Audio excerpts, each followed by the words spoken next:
नमस्कार, आप देख रहे हैं राजधानी लाइव और आपके साथ मैं हूं निशा रौतेला। तो चलिए राजधानी लाइव की शुरुआत करते हैं। दिल्ली की अरविंद केजरीवाल सरकार राजधानी के 5 बाजारों को रीडेवलपमेंट करने जा रही है। इसके लिए दिल्ली सरकार द्वारा रीडेवलपमेंट के लिए चुने गए 5 बाजारों के व्यापारियों से कुछ सवाल पूछे जा रहे हैं, जिसमें ग्राहकों के आयु वर्ग से लेकर खरीदारी का स्तर जैसे प्रश्न शामिल हैं। इस प्रश्नावली के साथ जुड़े फॉर्म को जमा करने की आखिरी तारीख 17 जुलाई है। आपको बता दें कि फॉर्म के परिचयात्मक खंड में लिखा है कि बधाई हो, दिल्ली सरकार की पुनः विकास पहल के तहत आपके बाजार का चयन किया गया है। इस प्रक्रिया के हिस्से के रूप में आपको ये फॉर्म भरना होगा ताकि आर्किटेक्ट को आपके व्यवसाय और बाजार को बेहतर तरीके से समझने में मदद मिल सके। इसमें आगे लिखा है कि इस प्रक्रिया के बाद ही आर्किटेक्ट बाजार को मॉडल मार्केट बनाने की योजना बना सकेंगे। आम आदमी पार्टी सरकार ने पिछले महीने घोषणा की थी कि ये कदम दिल्ली सरकार के रोजगार बजट 2022-23 में घोषणा के अनुसार था, जिसका उद्देश्य रिडेवलपमेंट प्रोजेक्ट में 100 करोड़ रुपए के निवेश के साथ अधिक रोजगार के अवसर पैदा करना है। दरअसल 30 जून को यहां सिविल लाइंस में परियोजना की विशेषज्ञ समिति और 5 बाजारों के उद्योगपतियों की एक बैठक हुई और ये बैठक में निर्णय लिया गया कि प्रोजेक्ट पर उनकी प्रतिक्रिया प्राप्त करने के लिए एक ऑनलाइन फॉर्म को दुकानदारों के बीच प्रसारित किया जाएगा। फॉर्म को दुकानदारों के बीच बांटा गया है और उसमें उनके व्यवसाय की प्रकृति, दुकानों का क्षेत्र, सौदों की रूपांतरण दर और ग्राहकों के आयु वर्ग पर प्रश्न है। प्रश्नावली में पुरुषों और महिला ग्राहकों के साथ साथ कर्मचारियों के ब्रेकअप, दुकानों पर दैनिक लोगों की भीड़ और बाजार की समस्याओं पर व्यापारियों के विचार को जानने का प्रयास किया गया है।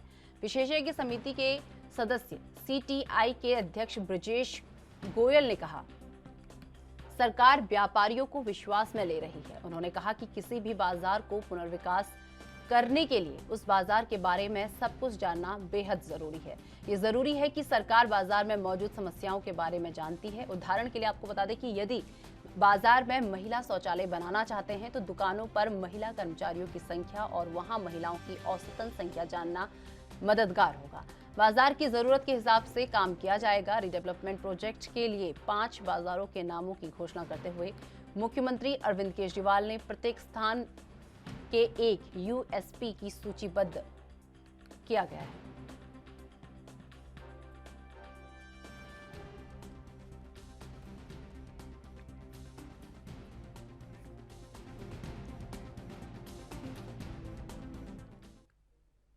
तो इस खबर पर अधिक जानकारी के लिए हमारे संवाददाता राजीव तिवारी हमारे साथ बने हुए हैं। राजीव, जिस तरीके से बात की जाए, दिल्ली सरकार बाजारों के रीडेवलपमेंट की बात कर रही है, तो किन 5 बाजारों के रीडेवलपमेंट की यहाँ पर बात की जा रही है?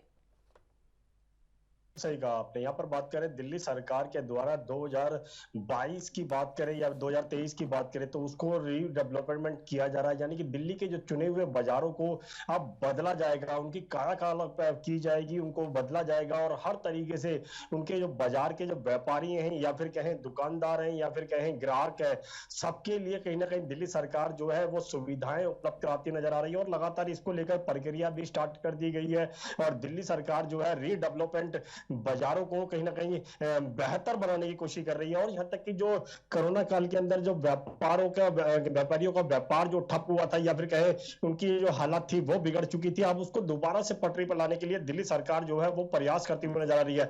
और इसी को लेकर दिल्ली सरकार के द्वारा 100 करोड़ रुपए का बजट रखा गया था इन बाजारों को रीडेवलपमेंट करने के लिए। मगर यहां बात करें जिस तरीके से अभी दिल्ली सरकार ने 5 बाजारों को चुना गया है, जिसके अंदर बात करें कीर्ति नगर की बात करें या फिर कहें लाजपत नगर की बात करें, सरोजनी नगर की बात करें, दिल्ली के खारी बावली की बात करें, इन तमाम बाजारों को अभी 5 बाजारों को चयन किया गया है। और चयन करने के बाद में जो व्यापारी संगठन के लोग हैं उनसे बातचीत का प्रक्रिया अपनाई जा रही है। और यहां तक कि जो बाजारों के अंदर दुकानें जो है उनके व्यापारियों से भी बातचीत की जा रही है। उनको एक फॉर्म दिया गया है जिसके माध्यम से सारी चीज सुविधाएं जुटाई जाएंगी कि व्यापार किस तरीके का होना चाहिए, किस व्यक्ति को किस तरीके की परेशानी हो रही है, उनके पास जो ग्राहक आते हैं उनकी उम्र कितनी है और ये बात करें वो किस तरीके का सामान बेचते हैं, ये तमाम जो सुविधाएं होंगी वो कहीं ना कहीं दिल्ली सरकार इन पर्सनली के द्वारा कहीं ना कहीं जुटाएगी। और जो कह सकते हैं जो बाजारों का डेवलपमेंट करेंगे उन विभागों को दी जाएगी और वो कहीं ना कहीं इसको बाजारों को उसी आधार पर ही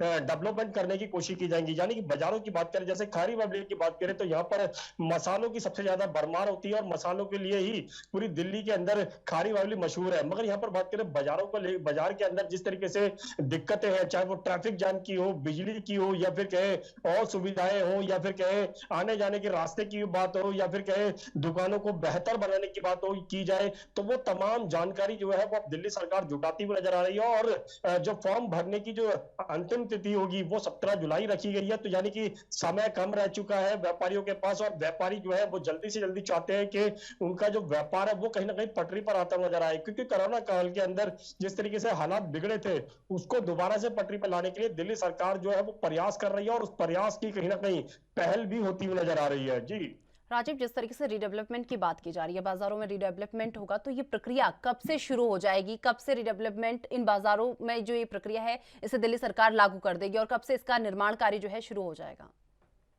देखिए, दिल्ली सरकार की बात करें तो दिल्ली सरकार की तरफ से अभी ये स्पष्ट नहीं किया गया कि कब से इसको स्टार्ट किया जाएगा, मगर ये जरूर कहा जा रहा है जैसे ही 17 जुलाई से फॉर्म जमा होंगे और उसके बाद में जैसे ही सारी जानकारी जुटा ली जाएगी तो जरा जल्दी से जल्दी इसकी प्रक्रिया स्टार्ट की जाएगी। और आने वाले दिनों के अंदर जिस तरीके से कोशिश की जा रही है कि व्यापारियों को कहीं ना कहीं राहत मिले, और कहीं ना कहीं व्यापारी वर्ग था वो जो अभी तक परेशान था उनको कहीं ना कहीं राहत दी जाए, चाहे वो कहते हैं युवाओं की बात करें जिनको अभी तक जॉब नहीं मिल रही थी या जिनका जॉब छूट चुका था, उनके लिए भी कहीं ना कहीं इस व्यापार के माध्यम से कहीं ना कहीं, या फिर कहें रीडेवलपमेंट के माध्यम से कहीं ना कहीं युवाओं को भी जॉब मिलती नजर आएगी, काम मिलता हुआ नजर आएगा। व्यापारियों की बात करते हैं, व्यापारियों की हालत भी कहीं ना कहीं सुधरती हुई नजर आएगी। मगर जितनी जल्दी हो सकता है उतनी जल्दी दिल्ली की सरकार जो है इस प्रक्रिया को स्टार्ट करेगी, रीडेवलपमेंट को स्टार्ट करेगी, और लगातार ये भी प्रयास किया जाएगा कि दिल्ली के अंदर जो बाजार है जिनकी हालत अभी तक बिगड़ी हुई थी, चाहे वो बिजली को लेकर हो, पानी को लेकर हो, या फिर कहे ट्रैफिक जाम की समस्या को लेकर हो, या फिर कहे दुकानों के बाहर जो लोग बाग जो सामान लगा लेते हैं उसको लेकर हो, लगातार उन सारी परेशानियों को निवारण करने की इस रीडेवलपमेंट के प्रयास से कहीं ना कहीं कोशिश की जा रही है। अब देखना होगा व्यापारी इसके अंदर कितना सहयोग करते हैं, क्योंकि व्यापारियों के पास जरूर अभी कुछ दिनों का समय है और फॉर्म जमा करने की भी 17 जुलाई की डेट रखी गई है। तो देखना होगा व्यापारी कितना सहयोग करते हैं और कितनी जल्दी हो सकते हैं जो अपनी जो डिटेल है वो इस फॉर्म के माध्यम से सरकार तक पहुंचाते हैं। और सरकार भी बिल्कुल प्रयास कर रही है कि जल्दी से जल्दी इस प्रोजेक्ट को स्टार्ट किया जा सके। जी राजीव, रीडेवलपमेंट को लेकर ब्रजेश गोयल का क्या कुछ कहना है?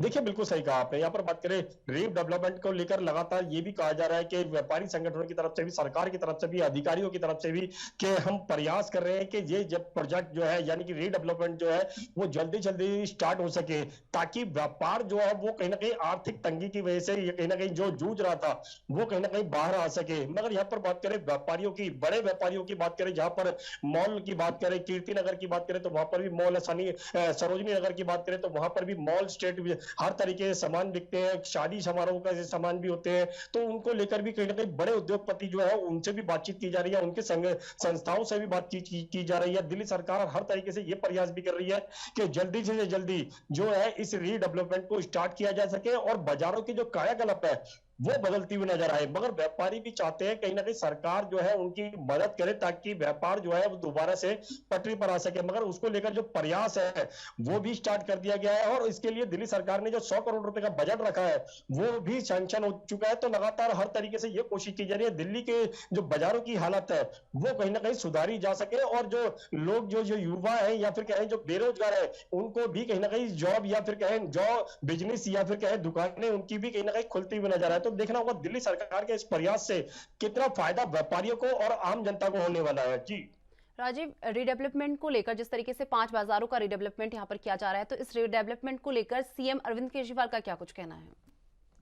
देखिए, बिल्कुल सही कहा आपने। यहाँ पर अरविंद केजरीवाल की बात करें तो अरविंद केजरीवाल दिल्ली के बाजारों को लेकर या फिर कहें दिल्ली की आम जनता को लेकर लगातार प्रयास करते हुए नजर आ रहे हैं। और यहाँ भी ये भी कहा जा रहा है कि दिल्ली को बेहतर बनाने की कोशिश की जाएगी, चाहे वो सड़कों की बात करें, ट्रैफिक जाम की बात करें, सफाई कर्मचारियों की बात करें, उनको लेकर भी कहीं ना कहीं दिल्ली सरकार जो है वो प्रयास करती हुई नजर आ रही है। यहाँ तक कि दिल्ली सरकार ने एक वीकेंड्स करके सड़कों को सुधारने का काम भी किया गया, जिसके अंदर 5 वार्ड बनाए बनाए गए हैं, जिसके आधार पर हर शनिवार को एक मुआयना किया जाएगा कि कौन सी गलियां या फिर कौन सी सड़कें जो है वो खराब है, उनको कैसे सही करा जाए, चाहे वो बाजारों की हो या फिर नॉर्मल सड़कें हो, उनको लगातार दुरुस्त करने की बात की जा रही है। व्यापारियों की बात करें तो व्यापारियों की जिस तरीके से अब बाजारों की जो कायाकल्प की जाएगी, इसको लेकर भी दिल्ली सरकार जो प्रयास करती हुई नजर आ रही है। व्यापारियों से लगातार कहीं ना कहीं बातचीत का सिलसिला जारी है, ताकि उनके जो बाजारों के अंदर जो दिक्कतें हैं, चाहे वो बिजली की हो, तारों की हो, या फिर शॉर्ट सर्किट की हो, या फिर कहे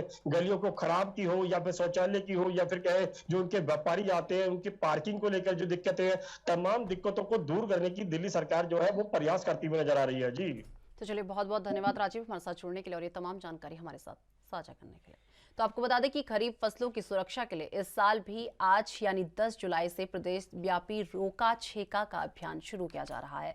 इस दौरान फसल की चराई से बचने के लिए पशुओं को नियमित रूप से गौठान में लाने हेतु रोका छेका अभियान के अंतर्गत बुनियादी कराई जाएगी। गौठानों में पशु चिकित्सा शिविर लगाकर पशुओं के स्वास्थ्य की जाँच, पशु नस्ल सुधार हेतु बधियाकरण, कृत्रिम गर्भधान एवं टीकाकरण किया जाएगा। और मुख्यमंत्री भूपेश बघेल ने कहा कि रोका छेका हमारी पुरानी परंपरा है और राज्य में बीते सालों में भी ये अभियान चलाया गया था, जिसका परिणाम बहुत ही बड़ा उत्साहजनक रहा है। और इसे ध्यान में रखते हुए राज्य में चालू खरीफ सीजन के दौरान 10 जुलाई से 20 जुलाई तक ये अभियान पुनः चलाया जा रहा है।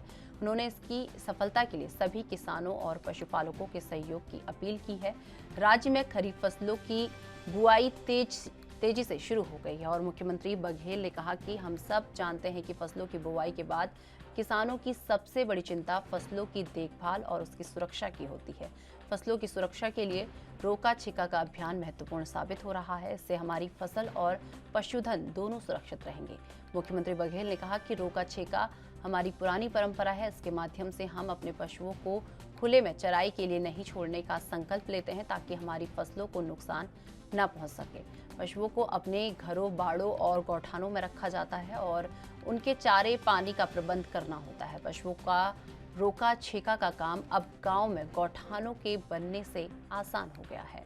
गौठानों में पशुओं की देखभाल और उनके चारे पानी के प्रबंध की चिंता भी अब आपको करने की जरूरत नहीं है। गौठान समितियों और इस पर काम कर रही हैं। कृषि मंत्री रविंद्र चौबे ने कहा कि राज्य में खरीफ फसलों की सुरक्षा के लिए इस वर्ष भी रोका छेका का अभियान संचालित किया जा रहा है। हमारे किसान भाइयों ने राज्य में बीते साल रोका छेका अभियान को सफल बनाया था, जिसके कारण राज्य में बम्पर फसल उत्पादन हुआ था। आपको बता दें, गांव में गौठानों के बनने से रोका छेका का काम सहज हो गया है। किसान भाइयों को अब अपने पशुओं की देखभाल और उनके चारे पानी के प्रबंध की चिंता करने की जरूरत नहीं है। गौठानों में पशुओं के देखभाल और चारे पानी का प्रबंध है।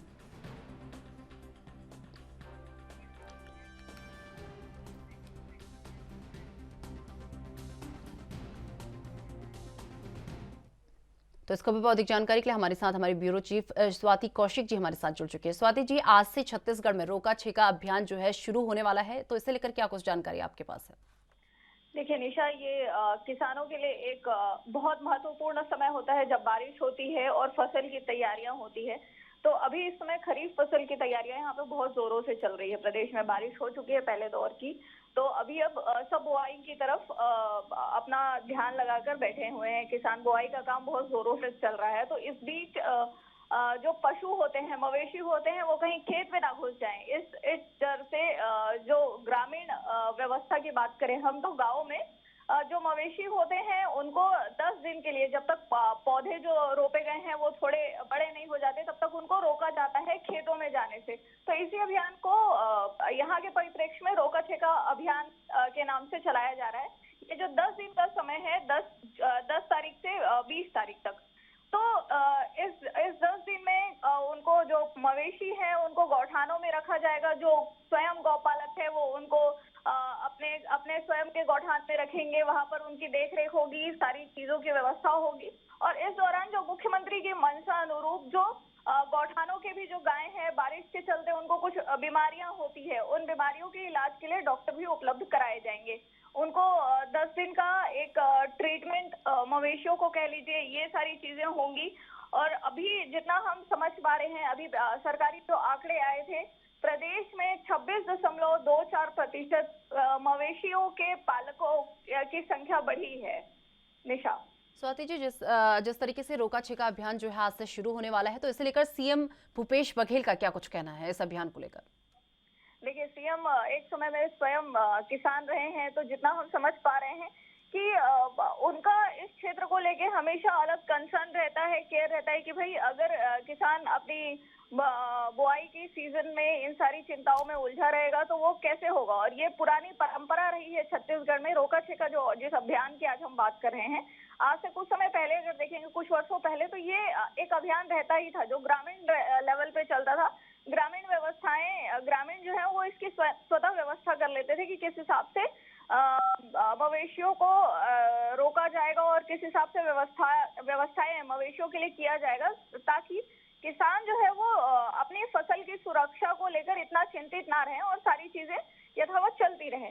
तो अब उसी चीज को एक बड़े पैमाने पर किया जा रहा है, क्योंकि सीएम जो छत्तीसगढ़ के हैं भूपेश बघेल जी, वो खुद एक किसान रहे हैं, तो इन सारी चीजों को समझते हुए अब इन चीजों को बड़े अभियान के रूप में किया जाता है। कहीं भी अगर हम 10 दिन देखेंगे प्रदेश में, तो जहाँ खेती बाड़ी चल रही है, जहाँ खेत किसान है, वहां पर मवेशी जो है वो ऐसे ही घूमते हुए नहीं दिखेंगे। बाकायदा गौठानों में उनकी व्यवस्था की गई है, वहाँ उनके चारे के, पानी की, दाने की, सारी चीजों की व्यवस्था है।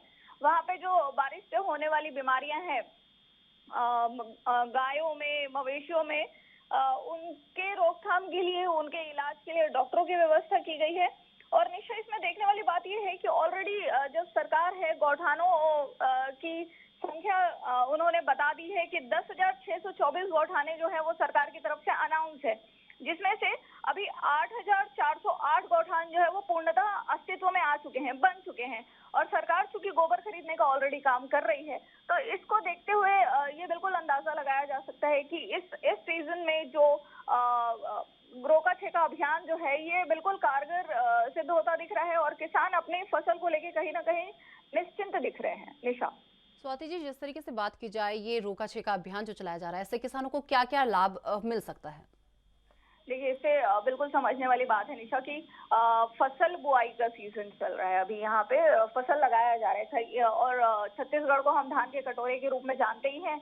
तो जब बुआई का सीजन चलता है तो पौध जो होती है वो बहुत छोटी होती है, तो अगर गायों को या मवेशियों को फ्री छोड़ दिया जाए तो वो बहुत से फसलों को नुकसान पहुंचाते हैं, कुछ खेत में घुस जाते हैं, कुछ कहीं और कुछ हो जाता है, तो जो रिजल्ट आना चाहिए वो कहीं ना कहीं इससे बाधित होता है। तो उस लिहाज से ये किसानों के लिए बहुत महत्वपूर्ण हो जाता है कि उनको 10-12 दिन जब तक के अपने अस्तित्व में नहीं आ जाते पौध जो अभी बुआई की गई है वो, तब तक उनको रोका जाए, तो इससे जो आने वाली फसल है उस पर बहुत असर होता है। निशा, स्वाति जी, जिस तरीके से हमने देखा कि पिछले सालों भी ये अभियान, रोका छेका अभियान चलाया गया, तो कैसा इसका रिजल्ट रहा पिछले साल? देखिए, बिल्कुल इसके रिजल्ट को अगर हम आंकड़ों की बात करें तो पिछले साल रिकॉर्ड तोड़ धान की खरीदी हुई है। इसी से हमको समझ में आया कि भाई ये जो छोटी छोटी जो पहले हैं ये बहुत महत्वपूर्ण है।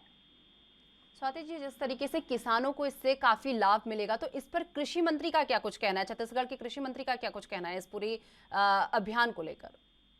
देखिए, इस पूरी अभियान को लेकर जब कृषि मंत्री रविंद्र चौबे जी से बात हुई तो उन्होंने राज्य में खरीफ फसलों की सुरक्षा के लिए इस वर्ष रोका छेका का अभियान संचालित किया जा रहा है जैसी बातों को कहते हुए उन्होंने कहा कि रोका छेका अभियान को सफल बनाने के लिए उन्होंने भी किसानों से अपील की है, ग्रामीणों से अपील की है कि भाई आप अपने मवेशियों को 10 दिन गौठानों में रखें, उनकी सारी व्यवस्थाएं करें। पशुओं के देखभाल को देखते हुए भी उन्होंने इस 10 दिन को बहुत महत्वपूर्ण बताया। निशा, तो चलिए, बहुत बहुत धन्यवाद स्वाति जी, आप हमारे साथ जुड़े और ये तमाम जानकारी आपने हमारे साथ साझा की।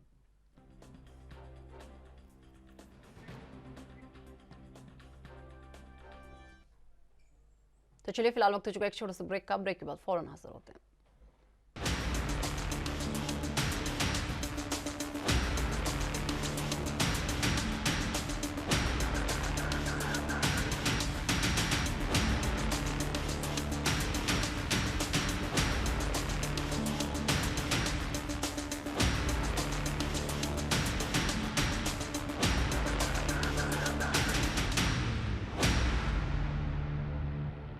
तो ब्रेक के बाद फिर से आपका स्वागत है। रुक कर लेते हैं अपनी अगली खबर का। एकनाथ शिंदे गुट की बगावत के चलते भले ही शिवसेना महाराष्ट्र की सरकार से बाहर हो गई हो, लेकिन अब ठाकरे फैमिली पार्टी बचाने की कोशिश में जुट गई है। उद्धव ठाकरे ने सीएम पद से इस्तीफा के दौरान कहा था कि मेरे पास शिवसेना है। उन्होंने एकनाथ शिंदे गुट की ओर इशारा करते हुए कहा था कि उन्हें सत्ता के पेड़े मुबारक हो, लेकिन मेरे पास शिवसेना है। अब आदित्य ठाकरे ने इसी मोर्चे पर काम करते हुए निष्ठा यात्रा निकालने का ऐलान किया है। वो रविवार उत्तर मुंबई के बोरीवली और दहीसर विधानसभा से यात्रा पर निकल रहे हैं ताकि पार्टी के कैडर को साधा जा सके। दरअसल शिवसेना के 40 विधायकों ने बगावत करके एकनाथ शिंदे के साथ जाने का फैसला कर लिया था। इसके अलावा 16 में से 12 सांसदों के भी एकनाथ शिंदे के साथ जाने की चर्चाएं हैं। ऐसे में पार्टी में पकड़ को मजबूत बनाए रखने के लिए उद्धव ठाकरे और उनके बेटे आदित्य ठाकरे एक्टिव हो गए हैं। दरअसल एकनाथ शिंदे समर्थक विधायकों ने अपने क्षेत्रों में जाकर बाला साहेब ठाकरे और आनंद दिघे की विरासत की बात करना शुरू किया है। इसके चलते शिवसैनिकों में भ्रम की स्थिति पैदा हो गई है। केंद्र की में इसी संशय की स्थिति को दूर करने के लिए आदित्य ठाकरे ने मोर्चा संभाला है और निष्ठा यात्रा निकालने का प्रण लिया है। आपको बताएं कि वो इस यात्रा के दौरान शिव सैनिकों को एकनाथ शिंदे गुट की गद्दारी के बारे में बताएंगे। ठाकरे परिवार का कहना है कि निष्ठा यात्रा के जरिए केंद्र को साधने में मदद मिलेगी और इसके अलावा बीएमसी चुनाव को लेकर भी शिवसेना इस यात्रा को अहम मान रही है। यात्रा के दौरान आदित्य ठाकरे बागी विधायकों के निर्वाचन क्षेत्र में शिवसेना की शाखाओं का भी दौरा करेंगे और निष्ठावान शिव सैनिकों को शक्ति प्रदान करने के उद्देश्य से इस यात्रा का आयोजन किया गया है। इस मौके पर आदित्य ठाकरे शिवसेना की 236 शाखाओं का दौरा करेंगे। ये यात्रा बागी विधायकों के निर्वाचन क्षेत्र में भी की जाएगी।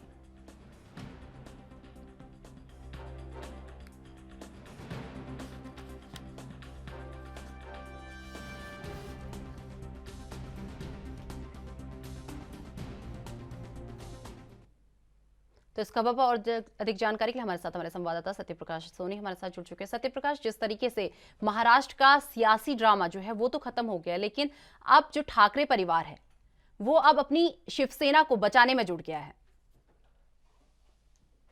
बिल्कुल निशा जी, महाराष्ट्र में उद्धव सरकार के सामने, उद्धव ठाकरे के परिवार के सामने शिवसेना को बचाने की सबसे बड़ी चुनौती है, क्योंकि एकनाथ शिंदे गुट लगातार सक्रिय हो गया है और एकनाथ शिंदे गुट बाला साहब ठाकरे और आनंद दिघे की विचारधारा को सैनिकों तक पहुंचाने के लिए लगातार कार्यक्रम कर रहे हैं, लगातार मुलाकात कर रहे हैं। अब ऐसे में सभी विधानसभा के विधायक अपने अपने इलाके में लौट चुके हैं और वह लगातार आनंद दिघे और बाला साहब ठाकरे की विचारधारा से लोगों को अवगत करा रहे हैं। इसको लेकर कहीं न कहीं जो निष्ठावान सैनिक है उनके मन में कहीं न कहीं असमंजस की स्थिति है कि आखिरकार वह किस शिवसेना के पक्ष के और गठ के नेता है। दरअसल तमाम जो बागी विधायक है वो अपने अपने विधानसभा में लौटने के बाद लगातार बाला साहब ठाकरे और आनंद दिघे की विचारधारा को जन जन तक पहुंचाने का काम कर रहे हैं। इसी असमंजस को दूर करने के लिए शिवसेना की तरफ से आदित्य ठाकरे और उद्धव ठाकरे की तरफ से निष्ठा यात्रा निकाली जा रही है। यह निष्ठा यात्रा आज मुंबई के बोरीवली दहीसर विधानसभा में की जाएगी, जहां शिवसेना के शाखा प्रमुख, संगठक, समन्वयक सहित तमाम पदाधिकारियों से मुलाकात करेंगे। आदित्य ठाकरे इस बीच शिवसेना में जान फूंकने की भी कोशिश करेंगे, क्योंकि आने वाले समय में मुंबई महानगर पालिका का चुनाव है, जिसको देखते हुए आदित्य ठाकरे के नेतृत्व में निष्ठा यात्रा का आयोजन किया गया है और यह आयोजन आज पूरे दिन मुंबई में चलाया जाएगा। सत्यप्रकाश, जिस तरीके से निष्ठा यात्रा जो है आज मुंबई में निकाली जानी है, तो ये निष्ठा यात्रा जो है इसका मेन उद्देश्य क्या है, मेन टारगेट क्या है? देखिए, बिल्कुल निष्ठा यात्रा का उद्देश्य यह है कि जिस तरह से शिव सैनिक के अंदर गफलत की स्थिति है, क्योंकि शिवसेना जो है दो गुटों में बटी हुई है, एक एकनाथ शिंदे के गुट है, दूसरा उद्धव ठाकरे का गुट है। अब ऐसे में जो नीचे तबके के कार्यकर्ता है उनके मन में ऐसी स्थिति है वह जाए तो जाए कहां जाए, और लगातार एकनाथ शिंदे का गुट जो अपनी विधानसभा में लौटा है वो लगातार तमाम शिव सैनिकों के संपर्क में है, सैनिकों के संपर्क बनाने की स्थिति बना रहा है, क्योंकि कई इलाकों में देखा गया है कि कई शाखा प्रमुख ने भी अपना पदभार छोड़ करके एकनाथ शिंदे गुट में शामिल हो गए हैं। तो यह स्थिति अगर मुंबई में होती है तो जाहिर तौर पर शिवसेना को बहुत बड़ा नुकसान होगा। इसी नुकसान की पूर्ति के लिए उद्धव ठाकरे की सेना लगातार कोशिश कर रही है कि शिव सैनिकों से संपर्क बनाया जाए और उन्हें बताया जाए कि असली शिव सैनिक वो है, असली निष्ठावान शिव सैनिक कौन है। अगर उनमें कोई स्थिति बिगड़ती है तो उन्हें समझा बुझाकर उद्धव ठाकरे के समर्थन में खड़ा किया जाए, क्योंकि आने वाले समय में मुंबई महानगर पालिका का चुनाव है। ऐसे में भारतीय जनता पार्टी ने शिवसेना को टारगेट दिया है कि आप किसी भी हालत में इस बार का महापौर जो है वो भारतीय जनता पार्टी को होगा और शिवसेना को महानगर पालिका से बाहर बिठाने का है। तो इन तमाम बातों को लेकर निष्ठा यात्रा निकाली जा रही है, जिसमें असली शिव सैनिक जो है, जो निष्ठावान शिव सैनिक है, उनके प्रति उद्धव ठाकरे के प्रति प्रेम बरकरार रहे, आपसी सद्भाव बरकरार है। सत्य प्रकाश, जिस तरीके से बात की जाए, जिस तरीके से महाराष्ट्र का सियासी संकट खत्म हुआ, लेकिन उसके बाद एक चीज देखने को मिली कि उद्धव ठाकरे हो चाहे उनके बेटे आदित्य ठाकरे हो, लगातार एक्टिव मोड पर दिखाई दिए।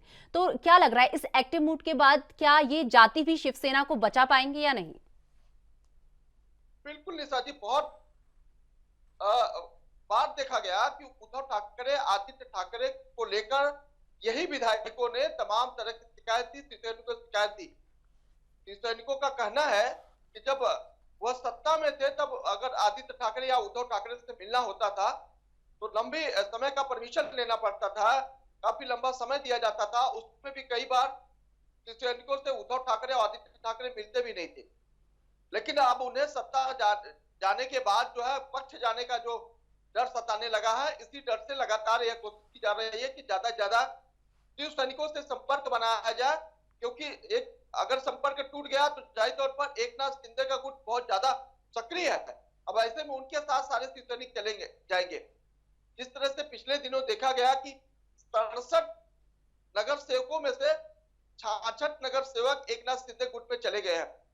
तो जाहिर तौर पर यह डर कहीं न कहीं उद्धव ठाकरे शिवसेना को सताने लगा है। लिहाजा उद्धव ठाकरे और आदित्य ठाकरे सक्रिय हो गए हैं और लगातार निष्ठा यात्रा के जरिए लोगों तक पहुंचने की कोशिश कर रहे हैं, जिससे जो बच्चे कुछ सैनिक है जिनके मन में कोई मतभेद है, उस मतभेद को बताकर कहीं न कहीं उद्धव ठाकरे के पक्ष में लाया जाए। सत्य प्रकाश, जिस तरीके से बात की जाए आदित्य ठाकरे की अगर बात करें तो आदित्य ठाकरे ने एक बयान दिया था जिसमें उन्होंने कहा था कि गद्दार तो गद्दार होते हैं। तो इस पर आप इसे किस तरीके से देखते हैं? बिल्कुल, देखिए, जैसे ही तमाम बागी विधायक एकनाथ शिंदे के गुट में गए, शिवसेना की तरफ से लगातार पलटवार शुरू किया गया। संजय राउत का अलग बयान है, सुभाष देसाई का अलग बयान है, आदित्य ठाकरे का अलग बयान है।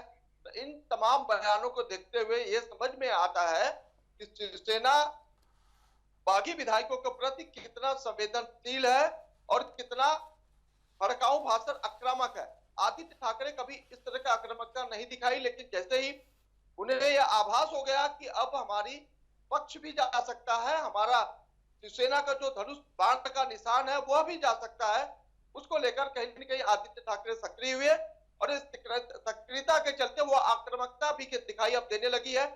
लिहाजा उन्होंने कहा कि जो लोग गद्दार है वो गद्दार ही रहेंगे, क्योंकि एक मौके पर नहीं कई मौके पर उन्होंने कहा गद्दार गद्दार ही होते हैं। इसके अलावा भी उन्होंने कहा कि निष्ठावान कार्यकर्ता हमेशा निष्ठा के साथ उद्धव ठाकरे से जुड़े रहेंगे, उसमें कोई मलाल नहीं है। लेकिन एकनाथ शिंदे का गुट लगातार जो जमीनी तबके के कार्यकर्ता है उन्हें बरगलाने की कोशिश कर रही है, उसको लेकर भी उनकी स्थिति स्पष्ट है कि वह शिवसैनिकों के बीच जाएंगे और उद्धव ठाकरे की विचारधारा और बाला साहब ठाकरे की विचारधारा से अवगत कराकर उन्हें पुनः उद्धव ठाकरे की शिवसेना में शामिल करने की कोशिश करेंगे। तो चलिए, बहुत बहुत धन्यवाद सत्य प्रकाश हमारे साथ जुड़ने के लिए और ये तमाम जानकारी हमारे साथ साझा करने के लिए। तो आपको बता दें कि हरपाल सिंह चीमा और हरजोत सिंह बैंस द्वारा उत्तरी क्षेत्रीय परिषद की बैठक में सतलुज यमुना लिंक नहर, पंजाब यूनिवर्सिटी और भाखड़ा ब्यास प्रशासनिक बोर्ड से जुड़े मुद्दों का जोरदार विरोध किया गया। मुख्यमंत्री भगवंत मान के नेतृत्व वाली पंजाब सरकार ने आज राज्य में नदी के पानी की स्थिति का जायजा लेने के लिए नया जल ट्रिब्यूनल स्थापित करने की जोरदार वकालत की। जयपुर में आज केंद्रीय गृह मंत्री अमित शाह की अध्यक्षता अधीन हुई उत्तर क्षेत्रीय परिषद की बैठक के दौरान राज्य का पक्ष रखते हुए पंजाब के कैबिनेट मंत्री हरजोत सिंह बैंस ने सतलुज यमुना लिंक नहर का विरोध करते हुए स्पष्ट शब्दों में कहा कि पंजाब के पास पानी की एक भी बूंद दूसरे राज्यों के साथ साझा करने के लिए नहीं है। उन्होंने कहा कि राज्य में भूजल का स्तर पहले ही नीचे जा रहा है और ज्यादातर ब्लॉक खतरे की हद तक पहुंच चुके हैं। बैंस ने कहा कि ट्रिब्यूनल द्वारा पिछले समय में नदी के पानी के वितरण का जो मूल्यांकन किया गया था वो मौजूदा हालात में तर्कसंगत नहीं है। बैंस ने पंजाब द्वारा साल 1972 की इंडस कमीशन की रिपोर्ट का हवाला देते हुए कहा कि हरियाणा की ओर से यमुना से पानी देने की मांग की। उन्होंने कहा कि पंजाब में पानी के मौजूदा हालात का जायजा लेने के लिए नए ट्रिब्यूनल का गठन किया जाना है। उन्होंने कहा कि इससे आज के समय की तस्वीर बिल्कुल स्पष्ट हो जाएगी और राज्य की पानी के उचित प्रयोग की इजाजत मिलेगी। दोनों मंत्रियों ने कहा कि ये सुनिश्चित बनाना समय की जरूरत है कि पंजाब का पानी सतलुज यमुना लिंक नहर या अन्य किसी ढंग से किसी अन्य राज्य को न दिया जाए। विचार विमर्श में हिस्सा लेते हुए कैबिनेट मंत्री हरपाल सिंह चीमा ने पंजाब यूनिवर्सिटी के मौजूदा स्वरूप में किसी भी तरह के बदलाव का जोरदार विरोध किया। उन्होंने कहा कि भारत सरकार द्वारा पंजाब यूनिवर्सिटी को केंद्रीय यूनिवर्सिटी बनाने की किसी भी कदम का डटकर विरोध किया जाएगा। चीमा ने कहा कि वो यूनिवर्सिटी के स्वरूप में कोई बदलाव नहीं आने देंगे क्योंकि इसकी ऐतिहासिक, सांस्कृतिक और प्रांतीय अहमियत के कारण ये संस्था पंजाब के लोगों के दिलों को जज्बाती उनके साझा करती है। दोनों मंत्रियों ने भाखड़ा ब्यास प्रशासनिक बोर्ड में से पंजाब की नुमाइंदगी हटाने जाने का विरोध करते हुए कहा कि राज्य को हरगिज ये मंजूर नहीं है। उन्होंने कहा कि बीबीएमबी की मौजूदा व्यवस्था के साथ कोई छेड़छाड़ नहीं किया जाना चाहिए। दोनों मंत्रियों ने कहा कि राज्य के सदस्यों को हटाने का ऐसा कोई भी कदम गैर वाजिब है।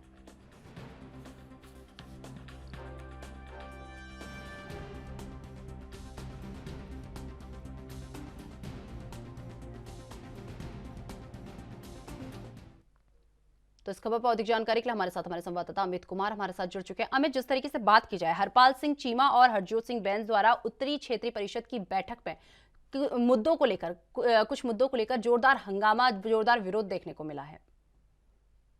जी बिल्कुल, देखिए बात करें तो सबसे पहला जो विरोध देखने को मिला वो है सतलुज यमुना लिंक को लेकर, क्योंकि जब सतलुज यमुना लिंक पूरा हो जाएगा तो पंजाब से और ज्यादा पानी दूसरे राज्यों में जाएगा। इसका सीधे तौर पे विरोध करते हुए नजर आए। इसके लिए अगर हम कहें कि खुद कैबिनेट मंत्री हरजोत बैंस और खुद कैबिनेट मंत्री हरपाल चीमा ये चीज बिल्कुल क्लियर कट कहते हुए नजर आए मीटिंग के दौरान कि पंजाब में पानी का स्तर पहले ही लगातार गिर रहा है और एक और बात है कि कई ऐसे स्पॉट्स बन चुके हैं जहां पर डार्क जोन की स्थिति आ चुकी है, यानी कि पानी पूरी तरह से खत्म होने की कगार पर है।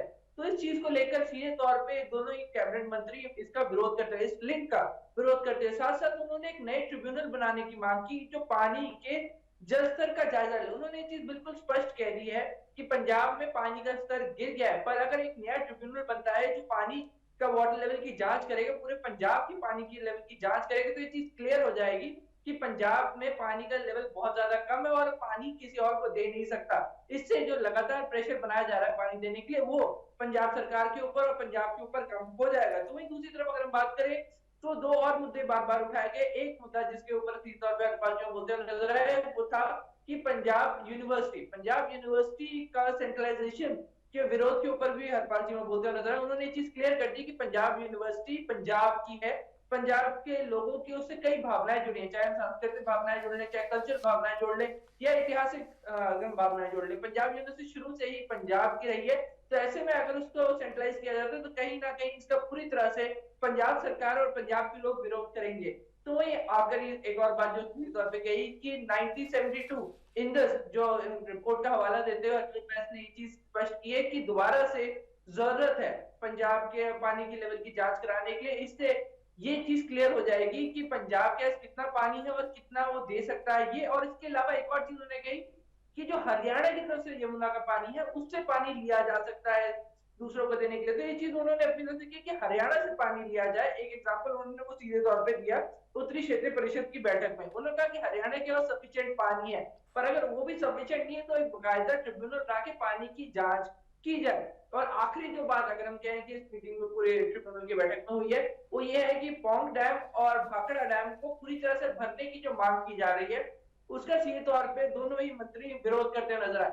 उन्होंने कहा कि अगर दोनों डैम को भर दिया जाता है ऊपर तक, चाहे भाखड़ा डैम हो चाहे पौंग डैम हो, दोनों डैमों को ऊपर तक भर दिया जाता है, तो पंजाब में बाढ़ की स्थिति बन जाती है, तो वो फीजिबल नहीं है और इस चीज का उन्होंने विरोध किया। तो इन 4 मुद्दों पे सीधे तौर पर कह सकते हैं कि पंजाब का रुख रखते हुए, एक क्लियर स्टैंड रखते हुए दोनों मंत्रियों, पहले अगर मैं और एक बार फिर से बताता हूँ कि 4 स्टैंड है क्या। पहला, पंजाब में पानी नहीं है, इसलिए वो सतलुज लिंक के खिलाफ में उन्होंने अपना सीधे तौर पे अपना स्टैंड क्लियर कर दिया। दूसरा, बीबीएमबी के मुद्दे में जो प्रधान की पंजाब से हटा दी गई है, पहले जो बीबीएमबी के बोर्ड के चेयरमैन होते थे वो पंजाब से होते थे, वो चीज हटा दी गई है, वो दूसरा मुद्दा था। तीसरा मुद्दा पंजाब यूनिवर्सिटी का मुद्दा है कि पंजाब यूनिवर्सिटी का अगर हम कहें कि सेंट्रलाइजेशन की पूरी तरह विरोध में पंजाब है। और फाइनल मुद्दा अगर हम कहें कि वो ये है कि पंजाब में जो पौंग डैम और भाखड़ा डैम उन्हें ऊपर तक भरने ना दिया जाए, क्योंकि अगर उन्हें पूरी तरह से भरा जाता है तो उससे पंजाब में बाढ़ की स्थिति बन सकती है। और आमतौर पर जब वो भर जाते हैं तो बाढ़ आती है, तो इससे जान माल का नुकसान होता है और इसलिए वो फीजिबल नहीं। और फाइनल एक रिकमेंडेशन जो की तरफ से दी गई थी कि एक दोबारा से एक ट्रिब्यूनल बनाया जाए जो पंजाब के वाटर लेवल की जांच करे, ताकि ये क्लियर हो जाए कि पंजाब में एक्चुअल में पानी कितना है। क्योंकि बार बार ये एलिगेशन लग रहे हैं कि पंजाब दूसरों पानी नहीं दे रहा, तो पंजाब बार बार ये बात कहता हुआ नजर आ रहा है कि पंजाब के पास पानी नहीं है, तो पानी दे कहां से। क्योंकि कई हमारे पास डार्क स्पॉट्स हैं, तो उन सब चीजों को देखते हुए एक ट्रिब्यूनल बनाया जाए जो पंजाब के पानी के लेवल की जांच करे। जी अमित, ये जो बैठक हुई है, ये बैठक किसकी अध्यक्षता में हुई है और इस बैठक में कौन कौन लोग शामिल रहे? हाँ जी, ये बैठक अगर हम कहें कि गृह मंत्री अमित शाह की अध्यक्षता में हुई है और सभी राज्य, अगर हम कहें कि ये सभी राज्यों के नुमाइंदे यहाँ पहुंचे थे और पंजाब को रिप्रेजेंट करने के लिए वित्त मंत्री हरपाल चीमा और कैबिनेट मंत्री हरजोत बैंस वहां पे गए थे। जी अमित, जिस तरीके से यहाँ पर ये कहा गया कि पानी की एक भी बूंद जो है नहीं दी जाएगी, तो इसका किसने विरोध किया हो, इसका किसने विरोध किया हो या इस पर कोई रिएक्शन सामने आया हो? देखिए, अभी तक इसके ऊपर कोई रिएक्शन नहीं आया। सीधे तौर पर बैंक की हरजोत बैंस के द्वारा 1972 की इंडस कमीशन रिपोर्ट का हवाला दिया गया। उन्होंने बकायदा एक रिपोर्ट दी है और उस रिपोर्ट का हवाला देते हुए उन्होंने कहा कि हरियाणा की ओर से यमुना से पानी देने की उन्होंने मांग की। उन्होंने बकायदा रिपोर्ट के एग्जाम्पल दिए। देखिए, अब जब रिपोर्ट्स देते हैं तो रिपोर्ट्स केंद्र सरकार के द्वारा तैयार की जाती हैं, जो कमीशन तैयार की जाती है वो ही रिपोर्ट्स देती हैं और वो अपनी तरफ से रिकमेंडेशन देती है कि पानी यहाँ से ना ले, आप यहाँ से ले सकते हैं, इधर पानी का स्तर कम है तो वहां से ले सकते हैं। ये चीज उनकी तरफ से कही गई। इसके अलावा उन्होंने ये भी कहा कि पंजाब की मौजूदा हालतों का जायजा लेने के लिए एक नए ट्रिब्यूनल का भी गठन हो, क्योंकि नए ट्रिब्यूनल का कई बार ये चीज कही जाती है कि पुरानी स्थिति अलग थी कि 1972 का एग्जांपल भले ही आप दे रहे हैं, पुरानी आप रिपोर्ट कह रहे हैं, पर बोल रहे हैं कि उस टाइम की स्थितियां अलग थी कि अब हरियाणा भी ये बोल सकता है कि हमारे पास जो सफिशिएंट पानी नहीं है। तो इसलिए हरजोत बैंस ने एक सेकंड एग्जांपल ये दिया कि एक ट्रिब्यूनल का गठन हो जो पानी के लेवल की जांच करे, जो एग्जैक्ट बताए कि अभी मौजूदा स्थिति क्या है, क्योंकि अभी की स्थिति है जो मैटर करती है। अभी पंजाब जिस तौर पे कह रहा है कि पंजाब के पास पानी नहीं है और पंजाब का हर एक किसान ये बात कह रहा है कि पंजाब के पास पानी नहीं है, और अगर भी अभी हम पानी देते हैं तो पंजाब के पास खुद के लिए पानी नहीं बचेगा, जो पंजाब के लिए एक बहुत ज्यादा खतरनाक स्थिति पैदा कर सकता है। तो इसलिए सतलुज लिंक का पूरी तरह से पंजाब विरोध करता हुआ नजर आया है। पूरी अगर हम कहें कि जो उत्तरी क्षेत्रीय जो कमेटी की परिषद की जो आज बैठक थी उसमें। जी तो चलिए, बहुत बहुत धन्यवाद अमित हमारे साथ जुड़ने के लिए और ये तमाम जानकारी हमारे साथ साझा करने के लिए। तो आपको बता दें कि हिमाचल प्रदेश विधानसभा चुनाव से पहले अखिल भारतीय कांग्रेस कमेटी की महासचिव प्रियंका गांधी की अध्यक्षता में टास्क फोर्स कमेटी की बैठक हुई। बैठक में हिमाचल प्रदेश में टिकट आवंटन को लेकर गंभीर चर्चा हुई। आपको बता दें कि हिमाचल प्रदेश में सत्ता वापसी की राह देख रही कांग्रेस टिकट आवंटन को लेकर बेहद संजीदा नजर आ रही है। आपको बता दें कि जनता की पसंद जानने के लिए पार्टी की ओर से आंतरिक सर्वे का भी सहारा लिया जा रहा है। बैठक में हिमाचल कांग्रेस के नेताओं ने हाईकमान को प्रदेश की मौजूदा स्थिति के बारे में विस्तार पूर्वक जानकारी दी और इस बैठक में हिमाचल कांग्रेस के प्रभारी राजीव शुक्ला, सह प्रभारी संजय दत्त, तेजेंद्र पाल बिट्टू, हिमाचल कांग्रेस अध्यक्ष प्रतिभा सिंह और नेता प्रतिपक्ष मुकेश अग्निहोत्री, प्रचार समिति के अध्यक्ष सुखविंदर सिंह सुक्खू, हिमाचल कांग्रेस के संगठन महासचिव रजनीश किमटा, उपाध्यक्ष नरेश चौहान और अभिषेक राणा ने बैठक में हिस्सा लिया। इसके अलावा बैठक में केसी वेणुगोपाल, पी चिदंबरम, मुकुल वासनिक, अजय माकन और जयराम रमेश ने भी भाग लिया।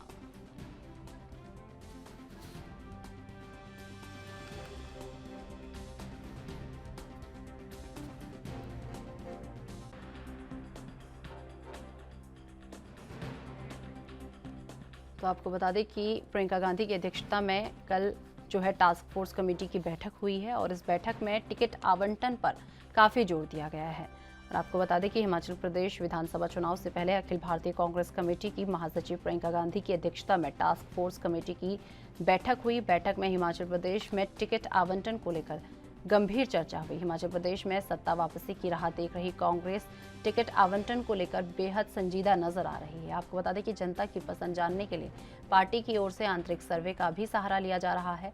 बैठक में हिमाचल कांग्रेस के नेताओं ने हाईकमान को प्रदेश की मौजूदा स्थिति के बारे में विस्तार पूर्वक जानकारी दी और इस बैठक में हिमाचल कांग्रेस के प्रभारी राजीव शुक्ला, सह प्रभारी संजय दत्त, तेजेंद्र पाल बिट्टू, हिमाचल कांग्रेस अध्यक्ष प्रतिभा सिंह, नेता प्रतिपक्ष मुकेश अग्निहोत्री, प्रचार समिति के अध्यक्ष सुखविंदर सिंह सुक्खू, हिमाचल कांग्रेस के संगठन महासचिव रजनीश किमटा, उपाध्यक्ष नरेश चौहान और अभिषेक राणा बैठक में इन्होंने हिस्सा लिया। इसके अलावा बैठक में केसी वेणुगोपाल, पी चिदम्बरम, मुकुल वासनिक, अजय माकन और जयराम रमेश ने भी भाग लिया।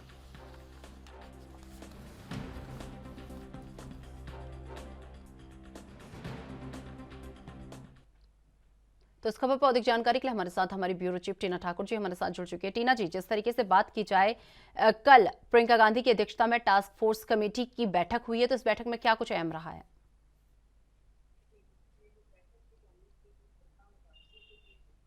को लक्षित कर की गई थी।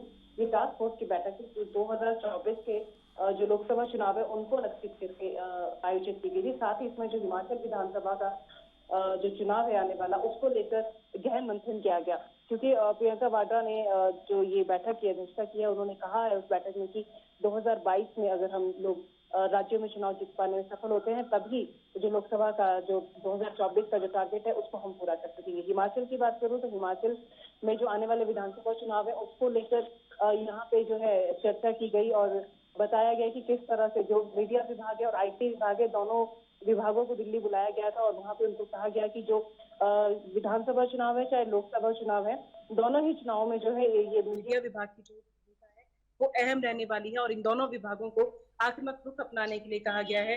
जो वर्तमान सरकार है उसके खिलाफ जो उनकी योजनाएं हैं, जो उनके कार्यक्रम है, उनकी जो खामियां हैं, उनकी जो कमियां हैं, उनको जनता के बीच उजागर करने के लिए कहा गया है। और साथ ही जो मुख्यमंत्री जयराम ठाकुर है, हिमाचल के जो मुख्यमंत्री हैं, उनके खिलाफ हवा तैयार करने के लिए कहा गया है, क्योंकि देखने में आया है कि वर्तमान सरकार के खिलाफ जितनी मर्जी जनता का रोष हो या जनता नाराज नजर आ रही हो, लेकिन मुख्यमंत्री जयराम ठाकुर अभी एक जो पसंदीदा चेहरा लोगों के बीच बने हुए हैं, उन्होंने अपनी सादगी और मिलनसार व्यवहार की लोग उन्हें काफी पसंद कर रहे हैं। तो ऐसे में जो कांग्रेस है उनके सामने बड़ी चुनौती, क्योंकि जयराम ठाकुर के नेतृत्व में ही जो भाजपा ये चुनाव लड़ेगी। तो ऐसे में बैठक में ये निर्णय भी लिया गया है कि जो मुख्यमंत्री जयराम ठाकुर है उनके खिलाफ हिमाचल में हवा तैयार की जाए और दोनों ही विभाग जो IT है और मीडिया विभाग है उनको कहा गया है कि आक्रामक रुख अपनाएं और पुलिस भर्ती का जो लीक मामला था, अग्निपथ की योजना है, महंगाई है, बेरोजगारी है, इन मुद्दों को प्रमुखता से हिमाचल में उठाएं। टीना जी, इस बैठक में मुख्य रूप से कल कौन कौन शामिल हुआ? ये बैठक दिल्ली में जिस तरीके से आयोजित की गई, तो इस बैठक में कौन कौन जो है हिमाचल की तरफ से, हिमाचल कांग्रेस की तरफ से कल कौन कौन वहां पर शामिल हुआ?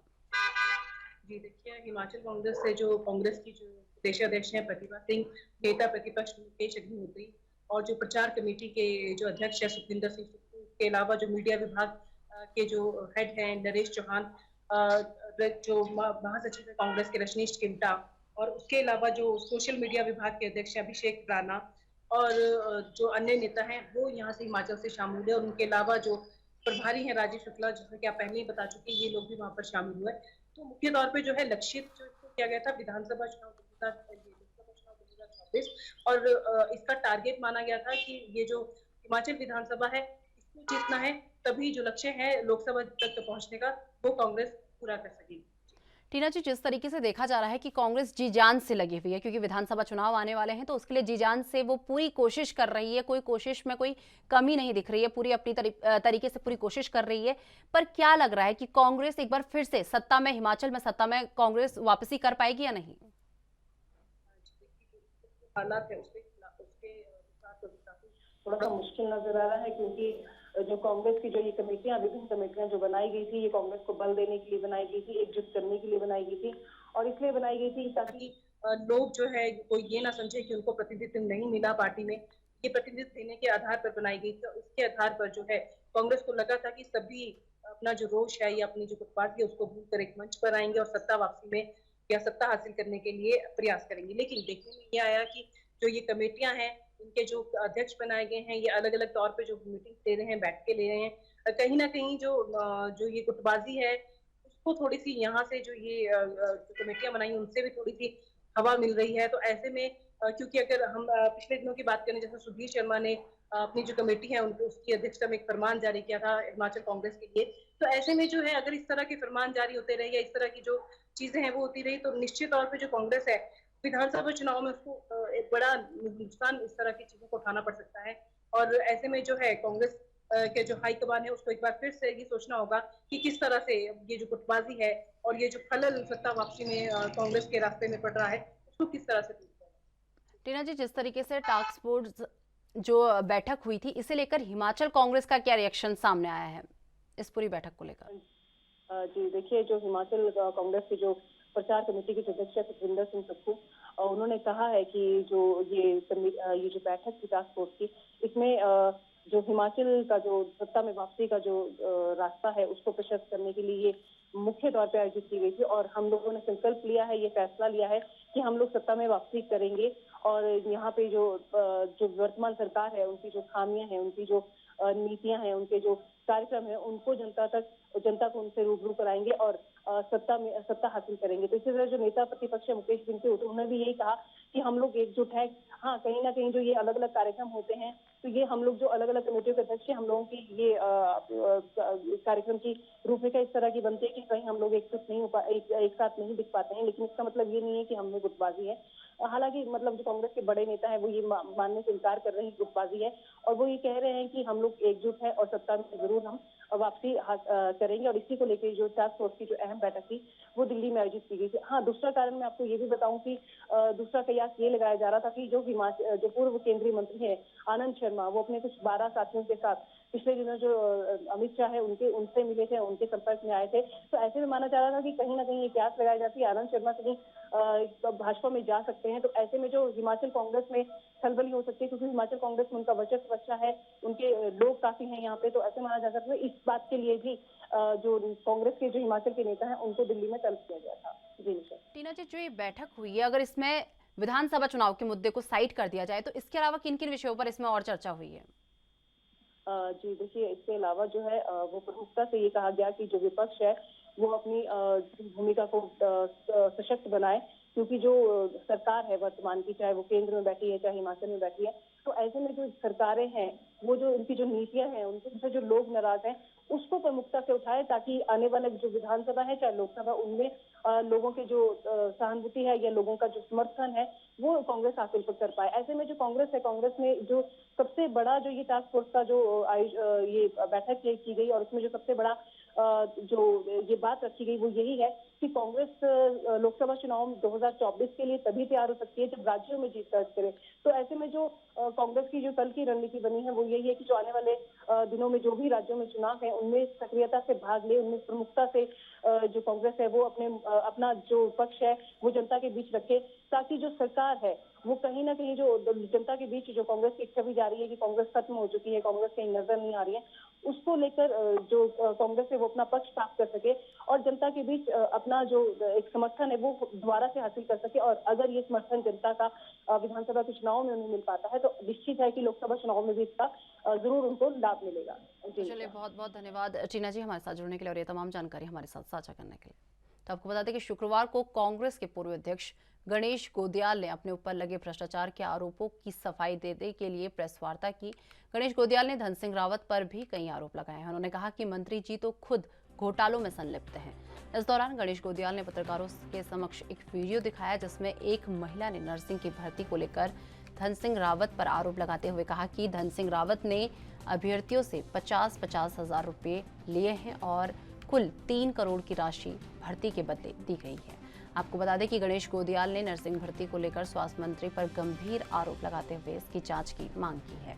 अब इसी को लेकर ANM कार्यकर्ताओं ने कांग्रेस के खिलाफ हल्ला बोल दिया है और कांग्रेस के प्रदेश मुख्यालय में पहुंचकर कहा कि गणेश गोदियाल प्रेस कॉन्फ्रेंस करके बताएं कि क्या यहां पर जो भर्तियां निकलती हैं वो रुपये देकर निकलती हैं। साथ ही जिसका वीडियो दिखाया गया है उसने बहकावे में आकर ये बयान दिया है और कांग्रेस से यही मांग की कि हमारी भर्तियों को कोई ठेस ना पहुंचाए और तत्काल प्रभाव से भर्ती प्रक्रिया को संपन्न कराया जाए।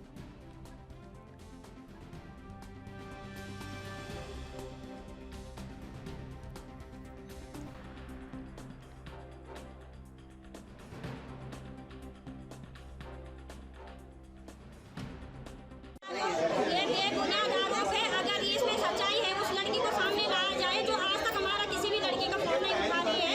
वो कहाँ गई जिसने वो वीडियो बना के गई? वो आज हमसे कह रही है कि मैंने ऐसे ही बोल दिया लड़कियों के बहकावे में।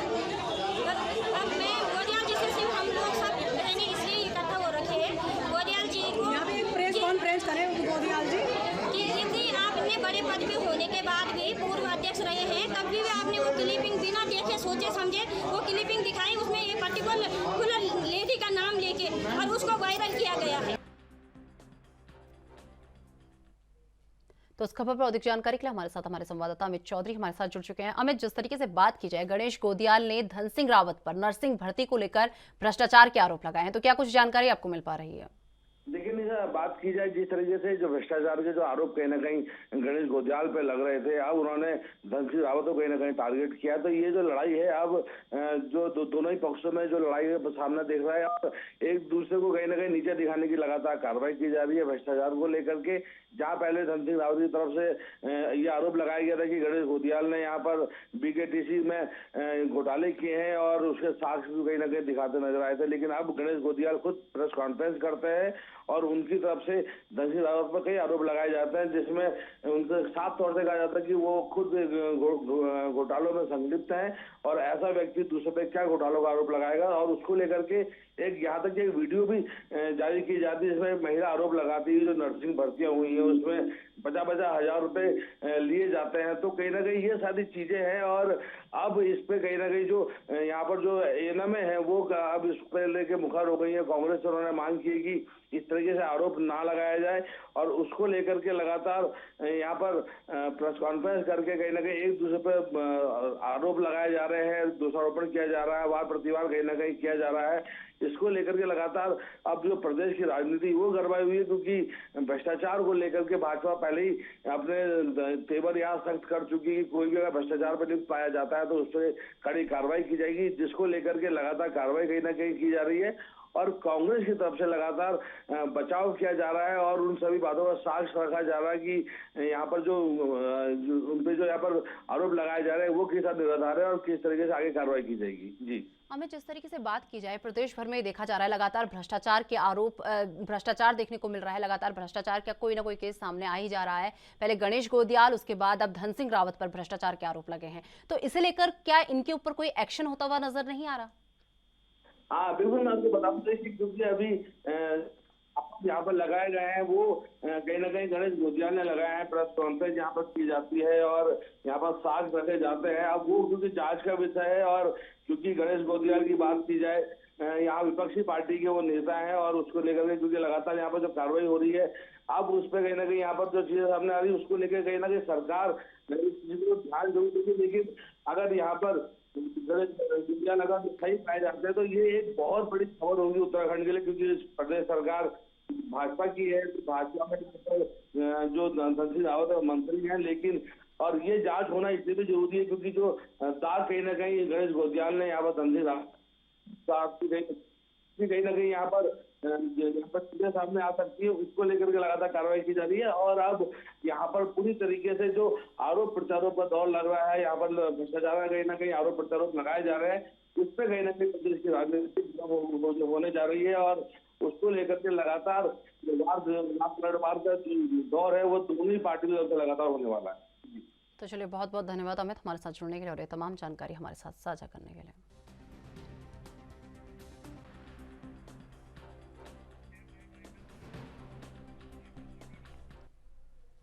तो चलिए, मेरे साथ राजधानी लाइव में फिलहाल बस इतना ही। मुझे दीजिए इजाजत।